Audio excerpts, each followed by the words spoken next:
रेलवेको जमिनमा ठूलो पर्खाल निर्माण कार्यले सिलगढीको 32 नम्बर वार्डको 3 बत्ती मोड जंगल पाइपलाइन क्षेत्रमा विवाद उत्पन्न भएको छ। त्यहाँ रेलवेले पर्खाल निर्माण गर्दैछ, तर त्यहाँका बासिन्दाहरूको भनाइअनुसार रेलवेले जस्तो प्रकारले पर्खाल निर्माण गर्दैछ त्यसले यातायातको मार्ग बन्द हुनेछ अनि मानिसहरूलाई धेरै समस्या हुनेछ। गत हप्ता यो समस्या बारेमा रेलवे अधिकारीसित नगर निगमका मेयर गौतम देवले कुराकानी गरेका थिए। यस अवधि मेयरले बासिन्दाहरूको भनाइअनुसार अर्कोतर्फ पर्खाल बनाएमा मानिसहरूलाई सुविधा हुने बताएका थिए। तथापि रेलवेले उनीहरूको योजना अनुसार नै पर्खाल निर्माणको काम सुरु गरेको बताइएको छ। आइतबारदेखि पर्खालको पिलर निर्माणको काम थालिएको छ।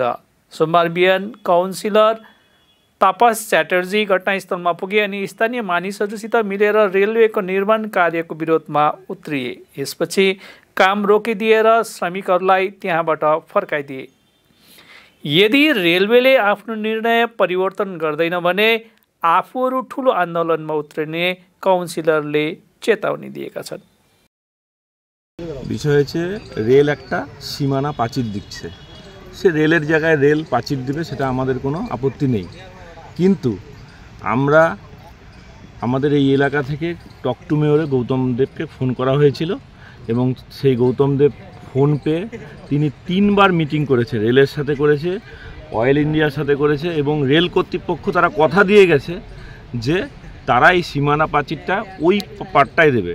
এই পাটটা একটা রোড আছে, এটা কিন্তু শুধু যে আমাদের যারা পাবলিক আছে, সিভিলিয়ান আছে তাদের অসুবিধা না, রেলেরও কিন্তু অসুবিধা হয়। কেন রেল আমাদের কর্পোরেশনের জলটাই ইউজ করে রেল কোয়ার্টারে। আপনাদের এখানে কোয়ার্টারে অনেকে লোক আছে, সবাইকে বলো আপনারা কি জল খান, বলে আমাদের যা রেল কোয়ার্টারে জল আসে সেটা খাওয়ার উপযোগী না, তো আমরা কর্পোরেশনের জলটাই খাই। ওরা কিন্তু জলটাও আমাদের এখান থেকে নেয়, কিন্তু ওরা এই প্রাচীরটা দিয়ে বন্ধ করে দিচ্ছে।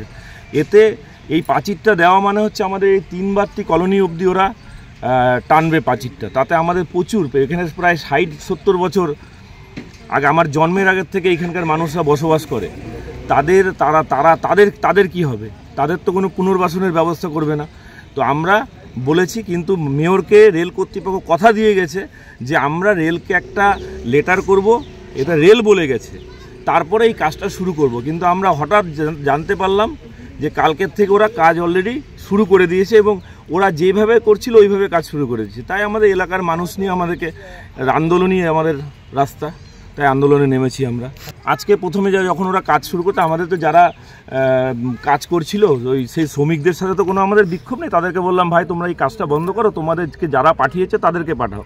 তো আইডব্লিউর লোক আসলো, আমরা তাদেরকে বুঝিয়ে বললাম, তারা বললো না এই প্রাচীরটা এখান থেকে যাবে, তারপরে একটু বাঁকা হয়ে যাবে, এগুলো ওদের ভুল কথা। এই কাজটা প্রথম কথা হচ্ছে কাজটা বন্ধ করতে হবে। প্রয়োজনে আমরা মেয়রকে সাহেবকে জানাবো, রেলের সাথে আবার কথা বলবো, ওরা প্রাচীরটা যদি ওই পারে দেয় তাহলে ঠিক আছে, প্রাচীরটা কিন্তু আমরা এই পাশ থেকে আমাদের এলাকার লোকের আমরা দিতে দেবো না আমরা প্রাচীর। আন্দোলন এটা বিক্ষোভ বড় হয়, এটা এই আন্দোলন তো শুরু আজকে শুরুবাত করলাম, এই আন্দোলন অনেক বড় আন্দোলন হবে। এখানে এখনও আমরা দরকার হলে এখানে অনশনে বসবো, এখানে আমরা শুয়ে পড়বো রাস্তায়।